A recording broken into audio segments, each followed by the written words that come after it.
guys, it's Danny. Today it is time to recap the orchids we had in bloom for the month of May. Well, not really. You see, I started the series about 5 years ago and, well, I feel the need for a change. Lately, I feel that these videos have become way too long and not necessarily very helpful. Rather than, look how pretty the blooms are, I'm not telling you much about these orchids, am I? So I decided to do a little bit of a change and transform the Orchids in Bloom series to care tips and blooms. And I'm not actually going to show you everything that I have in bloom, just the best things and the things that I actually know a little bit more about. So I can give you tips and you can have an idea if you could actually grow these orchids based on their needs. So without further ado, I hope you will enjoy the new format, and if you end up liking it, don't forget to actually give it a like, and why not subscribe? I post 3 times a week. So with that said, on with the video.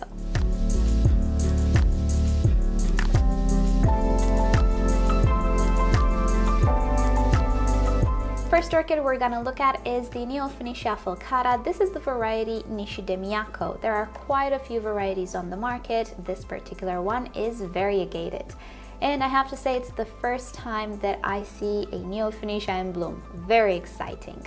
This orchid really enjoys intermediate conditions. It can do absolutely fantastic in a home. You don't need a greenhouse for it. It is, however, a little bit trickier to bloom because in the wintertime it does appreciate a little bit of a cool down. And the flowering usually happens in spring. Now the flowers are absolutely fabulous. They are fragrant during nighttime, and to me they smell like a combination between gardenias, lily of the valley, and even citrus blooms. It stays tiny, it's a space saver, and it looks so beautiful even without blooms.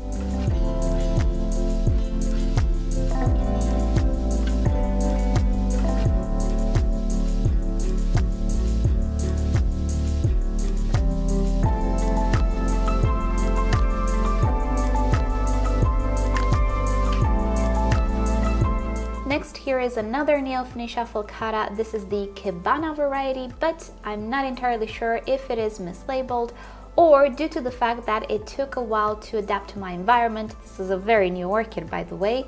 It didn't want to bloom correctly. Theoretically, this should have been a yellow Neofinetia falcata, but as you can see, only 2 flowers opened. They're kind of cream colored, all of the others just faded. So I'm guessing it is an adjustment period since this orchid is 3 months old or something in my collection. Anyway, takes the exact same care as all the other Neofinetias, and if this one isn't mislabeled, theoretically next year I should have yellow blooms. But I'm not sure at this moment. The flowers are much tinier than the previous Neofinetia that we saw. This one smells more like gardenia than the other one though.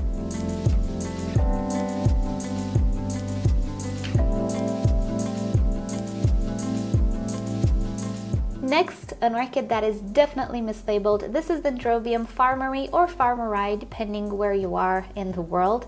It was labeled as thirstiflorum, but it's not. I still enjoy it though because I absolutely love cluster type of blooms, and these dendrobiums, which I do believe they're in the section Callista, are straight up my alley. I love these dendrobiums.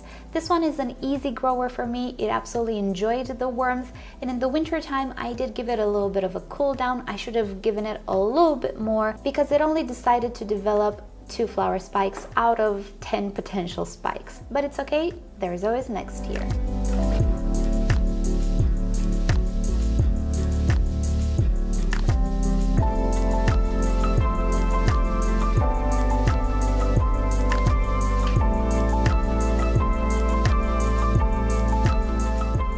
Next up, here is the Vanda Mimi Palmer. Hands down, one of my favorite Vandas because not only does she look really beautiful, but the flowers are highly fragrant. It smells divine. It smells sweet and flowery at the same time.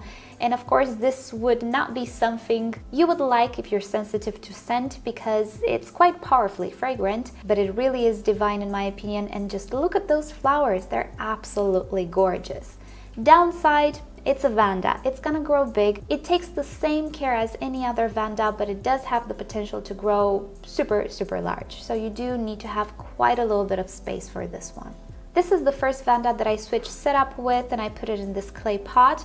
I'm hoping that the porosity of the pot will offer enough ventilation. So far so good.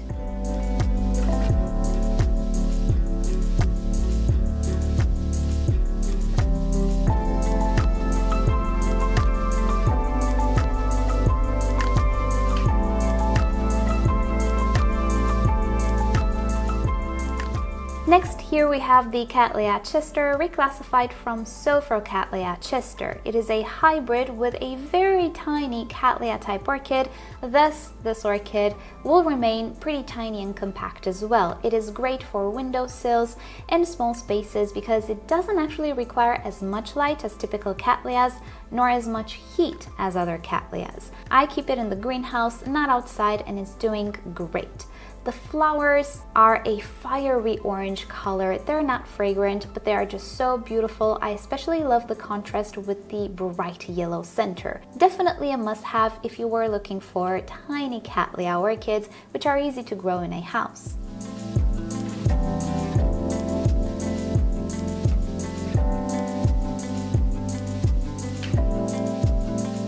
Here we have Maxillaria tinifolia, and this month we actually made a care tutorial on this orchid. Check it down below. In the description you will find multiple links that have to do with all of these orchids. The Maxillaria tinifolia is a species which is perfect for home growing as well. You will see a bit of a trend here with my videos. I prefer orchids which can be grown in a home rather than ones that require a lot of work to make them thrive. The Maxillaria tinifolia is the famous coconut orchid and enjoys warmth, bright light, a lot of water though, but it is such a beautiful orchid. It blooms only once a year, sadly, but it smells wonderful. I personally think it smells more like peaches or pineapple, but hey, it's going to be a surprise for you. Isn't that fun? Definitely recommend the species if you're looking to get into species rather than hybrids.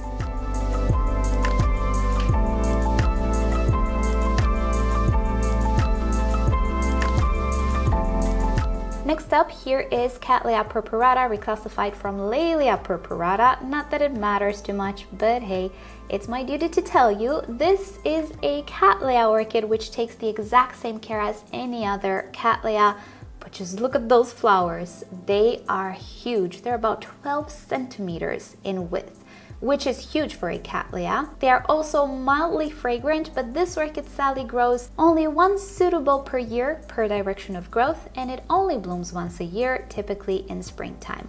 Again, it is a very good orchid to start your journey into species if you're interested in that, because it's just like any other Cattleya. I don't do anything in particular for it.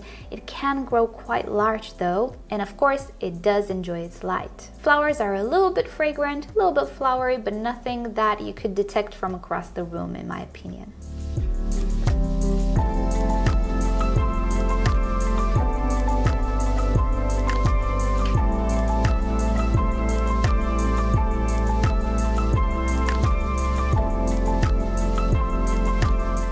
Next, here we have an Oncidium type orchid. This is Colmanara Hocus Pocus, and I'm pretty sure it's a commercial name.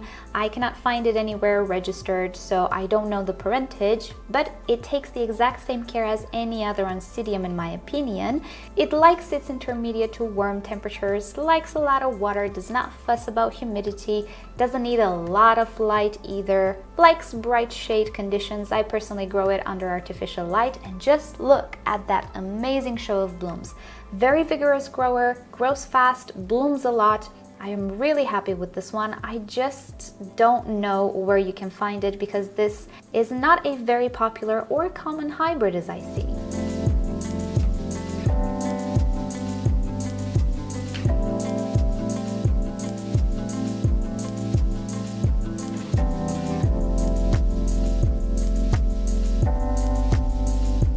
Next, this one is a very popular hybrid, and I'm sure most of you can find it in flower shops. It's the Oncidopsis Bartley Schwarz, and this is the whiter variety. There is a redder variety as well.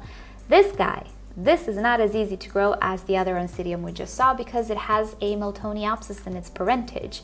Even though it is still suited for home conditions, nothing like the fussy Miltoniopsis, It enjoys rather cooler temperatures, well, intermediate, let's say, than hot. It enjoys lower light levels and, if possible, more humidity. Just make sure that you don't let this orchid dry out way too much because it doesn't like it.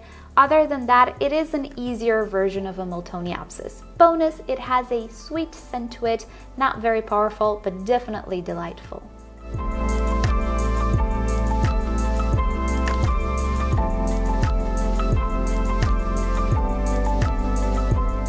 Here is one of my favorite Oncidiums. This is Heaven Scent Redolence. Get the pun?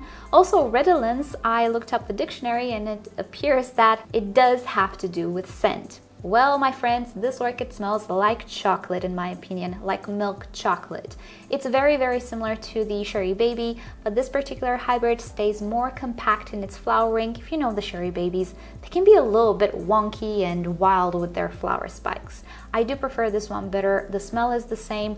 The flowers are just a little bit better in my opinion, and the compact growth pattern just makes it better. It's not an orchid for those of you with sensitivity because it's quite powerful, and again, it's chocolate, and I bet that can get a little bit annoying. I, however, have no issue. I could sleep in the scent of chocolate because chocolate is my favorite thing on earth. So I'm okay with it. I love it. Hence, I have multiple Sherry Babies in my collection, but you have been warned. It's powerful.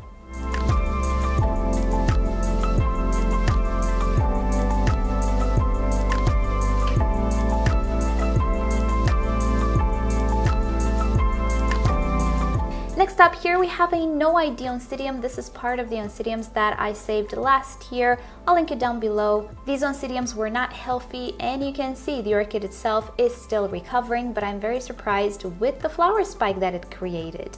It's pretty long and the flowers are really beautiful, but you can see they're not full potential. It's okay though, it takes the same care as any other Oncidium. It's an easy grower, perfect for home conditions in my opinion, but this particular one is set back.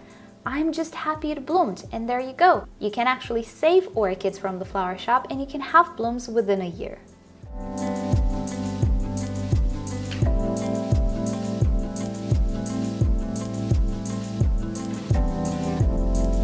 Next up, we go into the Dendrobium section. I have my Nobilis in bloom. This is the Yellow Magic Festival, which looks really pretty. I was not expecting it to bloom so great. This year, I did a little bit of an experiment and I kept them outside all winter long. It was a little bit cold for them. I don't really like the results. I will shelter them next year. This is an orchid that is easy to grow, but it has a very particular growth pattern together with all the other Nobili Dendrobiums. It takes a winter rest. So if you try to maintain it in home conditions all of the time and you give it water and fertilizer and warm temperatures, it will grow vegetatively. It will grow new canes, leaves, all of that green stuff, and no flowers. So I'll link you down below to my tutorial on Dendrobium nobilis. They are very easy to grow, but they really do need this winter cool down to bloom, which can be achieved in a home. You can leave them by the window and let them just have some cool temperatures from outside. You can put them in a garage. You still need to give them some light though. Just don't let them freeze. And this is valid for all Dendrobium nobilis. If you have this orchid and it continuously produces canes and leaves and all of that green stuff, then you need a winter rest. So do check out my tutorials. Here you have the Comet King, which is one of my oldest orchids. You can see I don't have a very, very beautiful bloom show, but I will do better next year and shelter them during winter time.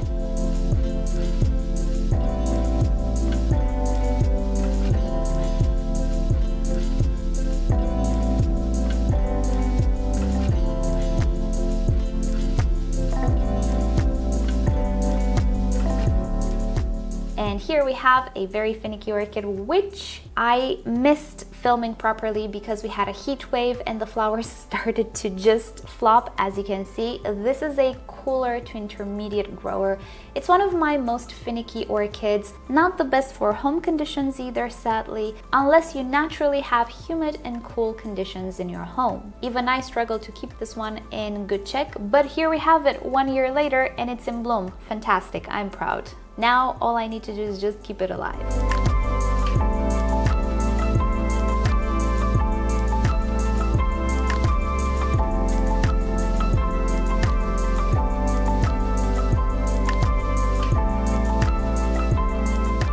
lastly, here we have Phalaenopsis Zheng Anaconda Yaphon, which is one of my favorite Phalaenopsis from the Polychilus category. Here we have it with another bloom, and I just wanted to show you how different this new bloom is in comparison to the older one. And that can happen a lot, especially with hybrids, and it has to do with the conditions and with the degree of stress. It is absolutely normal. These hybrids are highly variable when it comes to their blooms, and it does have to do with external conditions.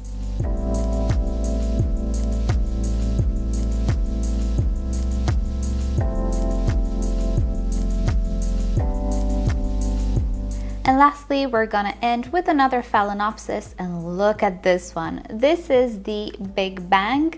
Funny enough, I did not see this name on the tag. The tag is a little worn off, so all I could see was one of the parents, which is the Leopard Prince, and I had no idea this one will look like this. Imagine the surprise that I had. Oh my goodness. I always wanted this hybrid. And luckily for us, it is not a novelty. It is a standard hybrid. You can find it in flower shops. I remember 8 years ago, a friend, an orchid friend I had this one. It's not very common, yes, but you can definitely find it in flower shops. Now, you might know that I had some issues with thrips this spring in my collection. Hence, many of the buds that this orchid created initially fell, and this is actually the flower spike just continuing growing a little bit. So the vast majority of buds were lost, sadly. But as I'm on top of thrips lately, I do have quite a few Phalaenopsis which are managing to bloom, and I'm happy about it. But yeah, for them the display is kind of completely ruined this year, but it's okay. I still like them, and hopefully next year I won't have any more thrips.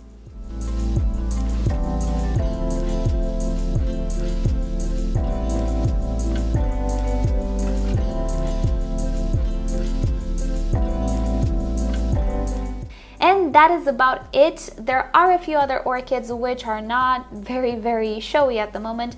If you want to learn more about them, do check out my community section. I post regularly there. I post pictures, I tell you stuff that happened behind the camera. So these guys, I'm not going to show them much, but you can find more about them in my future post in the community section. And I think that is about it for today, you guys. I hope you've enjoyed this new approach to the orchids in bloom. I just wanted to transform it into something a little bit more educational. I asked you guys, how would you like it to be transformed a while back, and you did say that you would like it to have more care tips if possible, and that's what I'm trying to do. I feel more comfortable with making these types of videos, and I hope they are more useful than just showing you some blooms. So I really hope you'll enjoy it, and yeah, I will go ahead and celebrate 5 years of Orchids in Bloom series with saying goodbye to it. It's been fun, but hey, it's kind of overdone at this point. Time for something new. I need to move on.